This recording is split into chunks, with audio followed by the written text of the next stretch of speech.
অত্যাচার পড়ে যাচ্ছে, বিদায় নিতে হচ্ছে।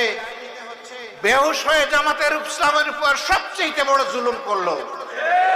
আগস্ট মাসের 1 তারিখ তাদের পতন দেখানোর জন্য প্রকৌশল হিসাবে আন্দোলনের ইস্যু ডাইভার্ট করার জন্য জামাত ইসলামীকে নিষিদ্ধ ঘোষণা করল। রাব্বুল আলামিন তার আরশে আজিম থেকে 4 দিনের মাথায় তাদেরকেই নিষিদ্ধ করে দিল। আলহামদুলিল্লাহ, আলহামদুলিল্লাহ।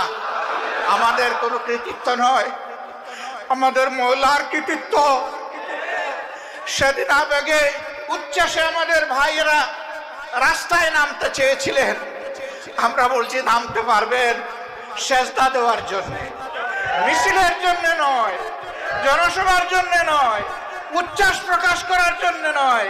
ফাসাব্বিহ বিহামদি রাব্বিকা ওয়াস্তাগফির।